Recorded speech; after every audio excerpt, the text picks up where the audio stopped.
اگر ہم یہاں سے بچ بھی گئے تو ہمارے حکمران ہمیں پابند سلاسل کر کے مار ڈالیں گے۔ موت ہمارا مقدر ہے تو کیوں نہ شہادت کی موت قبول کر لیں۔ البتہ آپ لوگوں کے لیے بحفاظت واپسی کا امکان اور راستہ محفوظ ہے۔ میں اللہ کو گواہ کر کے قسم کھاتا ہوں کہ آپ نے اپنی استعداد سے بڑھ کر حق دوستی ادا کر دیا۔ ہم سب اس پر صاد کرتے ہیں کہ آپ نے اپنی جانوں کو کبھی ہم سے الگ نہیں جانا، لیکن میری درخواست ہے کہ آج رات آپ یہاں سے نکل جائیں، ہماری طرف سے آپ کو اس کی اجازت ہے۔ کمانڈر سیف الاسلام نے اپنے اجداد کی سنت نبھاتے ہوئے ان سے کہا تو کمانڈر رشید کو میدان کربلا میں سید امام حسین رضی اللہ عنہ کا خطاب یاد آ گیا۔ اس کا کلیجہ پھٹنے کو آ رہا تھا۔ باری باری اس نے اپنے ساتھیوں کی طرف دیکھا جن کے سر نفی میں ہل رہے تھے، اور کمانڈر سیف سے کہا، نہیں میرے بھائی، ہمارا جینا مرنا ایک ساتھ ہوگا۔ کمانڈر رشید نے فیصلہ کن لہجے میں کہا، حملوں کی شدت بڑھتی چلی جا رہی ہے۔ عباس کو صرف اتنا یاد رہ گیا تھا کہ آخری لمحات میں ان کے مورچے پر کمانڈر رشید اور وہ خود بمشکل زندہ بچ سکے تھے۔ ایک ایک کر کے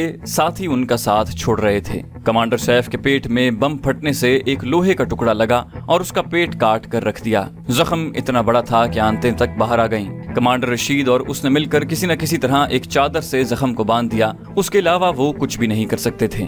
دونوں باری باری سیف کو کندھے پر اٹھائے ڈھلوان کی طرف چلے جا رہے تھے۔ ان کے تعاقب میں ہونے والی گولہ باری سے پہاڑ تک لرز رہے تھے۔ بمشکل وہ ایک چشمے تک پہنچے جہاں انہوں نے کمانڈر سیف کو پانی کے چند گھونٹ پلائے۔ جہاں بھی اس نے دونوں سے درخواست کی تھی کہ اسے چھوڑ کر اپنی جان بچائیں، لیکن انہوں نے اس کی بات سننے سے انکار کر دیا تھا۔ سپن بولدوگ تک سفر انہیں جیسے تیسے طے کر لیا۔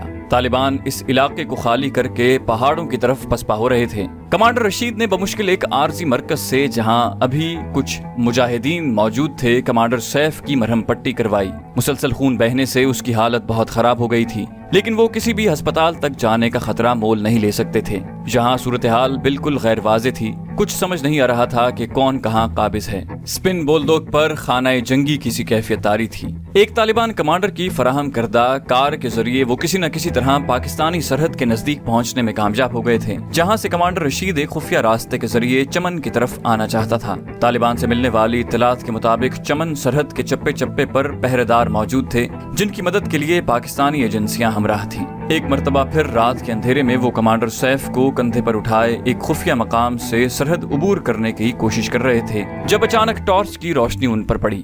ہالٹ، خبردار، رک جاؤ، ہینڈز اپ، زوردار آوازیں سنائی دیں۔ سیف الاسلام کو انہوں نے آہستہ سے زمین پر لٹایا اور دونوں ہاتھ فوراً اپنی گنوں کی طرف کر دیے۔ ٹھہرو، اچانک سیف کی نحیف آواز سنائی دی۔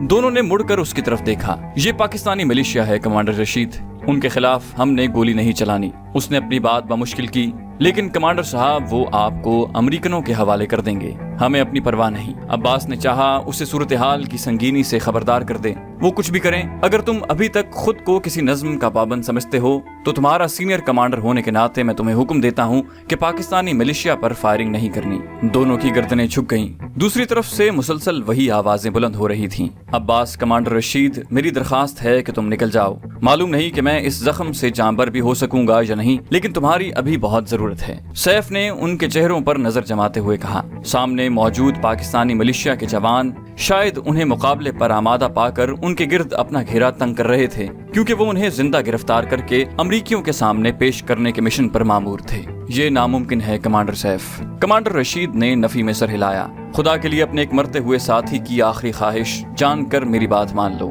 سیف نے بمشکل ان کے سامنے ہاتھ جوڑے۔ دوستوں نے باری باری بے اختیار اس کے ہاتھ چوم لیے۔ فی امان اللہ۔ کمانڈر سیف نے ان کی طرف دیکھا اور بمشکل گردن دوسری طرف پھیر لی۔ فی امان اللہ۔ دونوں کے گلے رند گئے۔ کمانڈر سیف کو چھوڑ کر دونوں جس راستے سے آئے تھے اسی پر واپس لوٹ گئے۔ ساری رات وہ پہاڑی سلسلے میں بھٹکتے رہے۔ ان کے چاروں طرف گولیاں اور گولے پھٹتے رہے۔ پاکستانی ملیشیا کے جوان ان کے قریب سے متعدد مرتبہ گزرے۔ وہ چاہتے تو ان پر گھات لگا سکتے تھے، لیکن انہوں نے اپنے سپریم کمانڈر کی اطاعت میں ایسا نہ کیا۔ انہیں حکم دیا گیا تھا کہ اپنے پاکستانی مسلمان بھائیوں پر گولی نہیں چلانی۔ قندوز میں طالبان کمانڈر نے ان سے آخری خطاب میں کہا تھا کہ پاکستان ان کے لیے مسجد کی حیثیت رکھتا ہے، وہ اسے نقصان پہنچانے کا تصور بھی نہیں کر سکتے اور کبھی اپنے محسنوں پر گولی نہیں چلائیں گے، خواہ ان کے ساتھ کیسا ہی سلوک کیوں نہ کیا جائے۔ عباس صرف مجاہد تھا، وہ سیاستدانوں کی طرح تصویر کے تمام پہلو دیکھنے پر قادر نہیں تھا۔ اس نے صرف اطاعت امیر کا سبق پڑھا تھا اور اس پر عمل بھی کرتا تھا۔ کمانڈر رشید کے ساتھ وہ 6 روز تک پہاڑوں کی خاک چھانتا رہا۔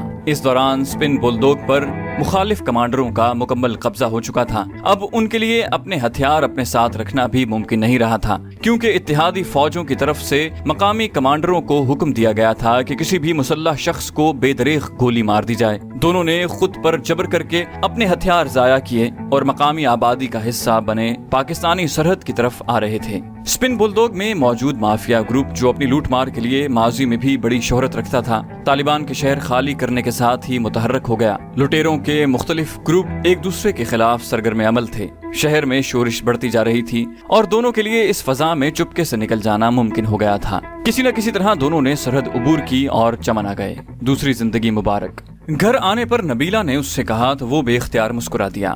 ہاں نبیلہ، شاید قدرت نے یہ زندگی مجھے تمہارے لیے عطا کی ہے۔ اسے 2 سال پرانے واقعات یاد آ گئے، لیکن وہ انہیں بھولا ہی کب تھا۔ یہی دن تھے، سردیوں کی آمد جب وہ ادھم پور کے اس مارکے سے بمشکل جانبر ہوا تھا۔ 3 دن سے بھارتی فوج کے ساتھ ان کا سانپ سیڑھی کا کھیل جاری تھا۔ انہیں بڑے خطرناک مشن پر بھیجا گیا تھا اور بدقسمتی سے کام ہونے سے پہلے ہی ان کی مخبری بھی ہو گئی تھی، لیکن تینوں ساتھی کسی نہ کسی طرح بچ نکلنے میں کامیاب ہو گئے۔ کمانڈر رشید نے عباس کو اس مارکے کی سربراہی سونپی تھی۔ 2 مقامی مجاہد تھے اور عباس۔ پہاڑی بھول بھلیوں اور جنگلات کی طویل سلسلے میں وہ مسلسل 3 روز سے بھاگ رہے تھے۔ کبھی کبھی رات کو چند گھنٹے سستانے کا موقع مل جاتا، یہی ان کے لیے غنیمت تھا۔ کسی نہ کسی طرح بالآخر وہ ادھم پور سے نکل کر جموں پہنچنے میں کامیاب ہو گئے۔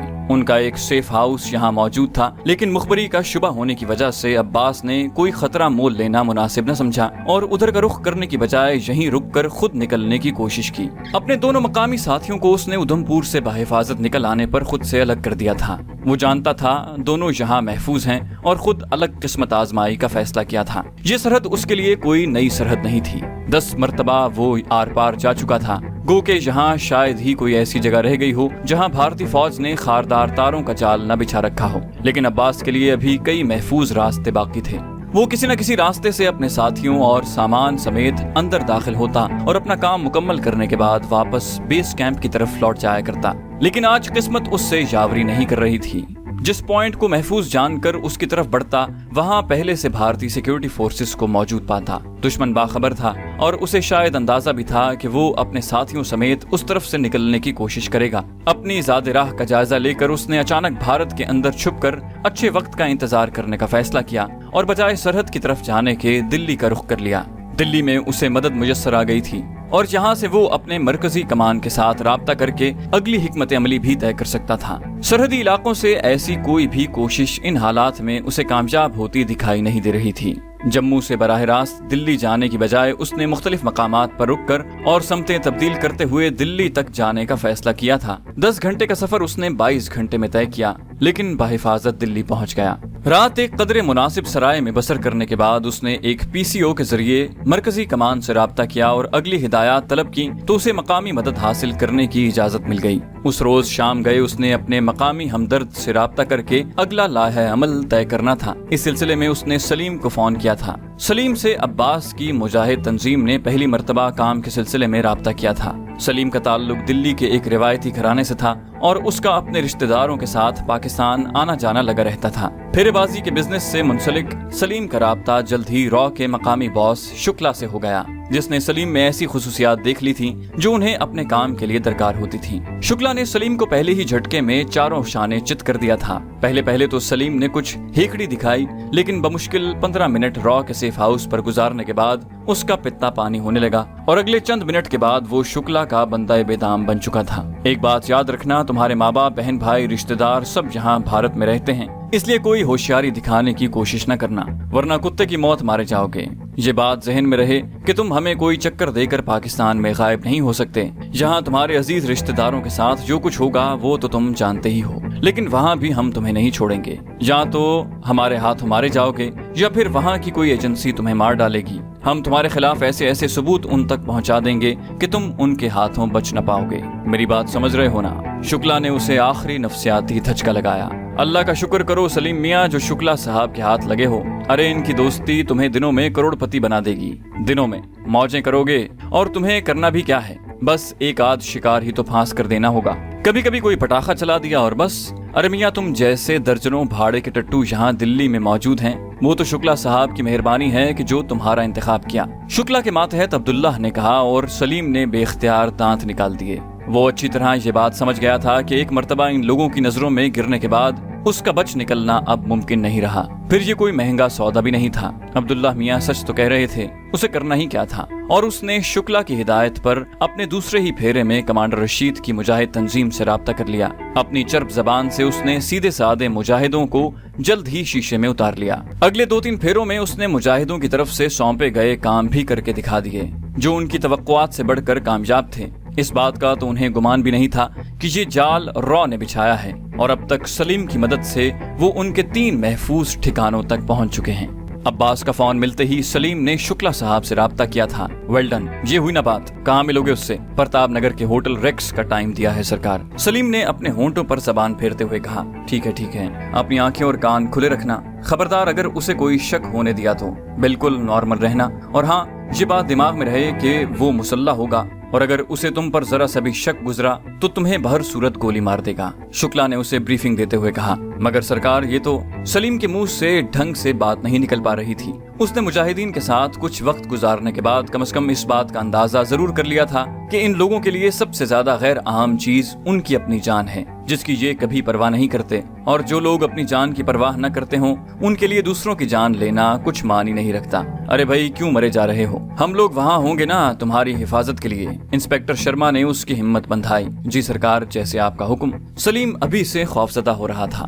اگر وہاں بھی اس طرح تمہارے منہ پر ہوائیاں اڑنے لگیں جیسے یہاں اڑ رہی ہیں تو تمہاری زندگی کی ضمانت ہم سب لوگ مل کر نہیں دے پائیں گے، سمجھ گئے نا؟ شکلا نے اسے وارننگ دی تو سلیم نے بمشکل خود کو نارمل کر لیا۔ انہوں نے سلیم کے کپڑوں میں ایک چھوٹا سا ٹیپ ریکارڈ چھپا دیا تھا۔ یہ ٹیپ ریکارڈر اتنی چھوٹی اور مختصر جسامت کا تھا کہ سلیم کے لیے اس کا وجود نہ ہونے کے برابر تھا۔ نارمل رہنا، بس اسی میں تمہاری بقا ہے۔ یہ لو اپنا پیشگی انعام۔ شکلا نے یہ کہتے ہوئے نوٹوں کا ایک بنڈل اس کی طرف بڑھایا اور سلیم کی رال ٹپکنے لگی۔ اب وہ واقعی نارمل ہو گیا تھا۔ عباس نے پرتاپ نگر کے ہوٹل ریکس کے اب تک 3 چکر لگا لیے تھے، اور جہاں اسے کوئی غیر معمولی حرکت دکھائی نہیں دی تھی وہ مطمئن تھا، اور اب شام 7 بجنے کا انتظار کر رہا تھا کہ سلیم سے ملاقات کر کے اس سے زیادہ راہ موصول کرے اور اس کی ہدایات پر اگلے سفر کے انتظامات بھی کر لے۔ اس نے سلیم کو صرف ایک مرتبہ بیس کیمپ پر دیکھا تھا، جب کمانڈر رشید نے اس کا تعارف ایک بھارتی مسلمان بھائی کی حیثیت سے کروایا تھا۔ یہ ملاقات بہت ہی مختصر تھی۔ عباس کو صرف اس بات کا علم تھا کہ سلیم ایک کاروباری خاندان کا نوجوان ہے جس کا آنا جانا پاکستان لگا رہتا ہے، اور جو مجاہدین کے جذبہ جہاد سے بہت متاثر ہونے کی وجہ سے ایک مسلمان ہونے کے ناطے ان کی خدمت کرنا چاہتا ہے۔ اس نے ان کے لیے اب تک کچھ خدمات انجام دی بھی تھیں۔ ان خدمات کی نوعیت کیا تھی یہ جاننا اس کے لیے غیر ضروری تھا۔ یوں بھی حالات اور کمانڈر رشید کی تربیت نے ان سب کو بڑا محتاط بنا دیا تھا، اور وہ اپنے مشن سے متعلق معلومات کے علاوہ ایک دوسرے سے متعلق تجسس بھی نہیں کرتے تھے۔ سلیم کا نام مرکز کی طرف سے ملنے کے بعد وہ خاصا مطمئن بھی تھا، کیونکہ اس نے مختصر ملاقات میں سلیم کا جوش و خروش دیکھ لیا تھا، اور اسے امید تھی کہ ایک ہوشیار نوجوان ہونے کے ناطے وہ ضرور اس کے لیے کارآمد ہوگا۔ اس نے اپنی تربیت کے مطابق سلیم سے ملاقات کرنے سے پہلے ملاقات کی جگہ کے محفوظ ہونے سے متعلق تحقیق کر لی تھی۔ دوپہر کو وہ اسی ہوٹل میں کھانا کھانے کے بہانے آدھا گھنٹہ گزارنے کے بعد سپہر کو چائے پینے کے بہانے بھی صورتحال کا جائزہ لے چکا تھا۔ اس نے ہوٹل کو آنے اور جانے کے راستے دیکھ لیے تھے، ممکنہ خطرے کی صورت میں فرار کے امکانات کا جائزہ لے لیا تھا، اور فرار کے لیے مناسب راستوں کا تعین کر لیا تھا۔ اب اسے بس 7 بجنے کا انتظار تھا۔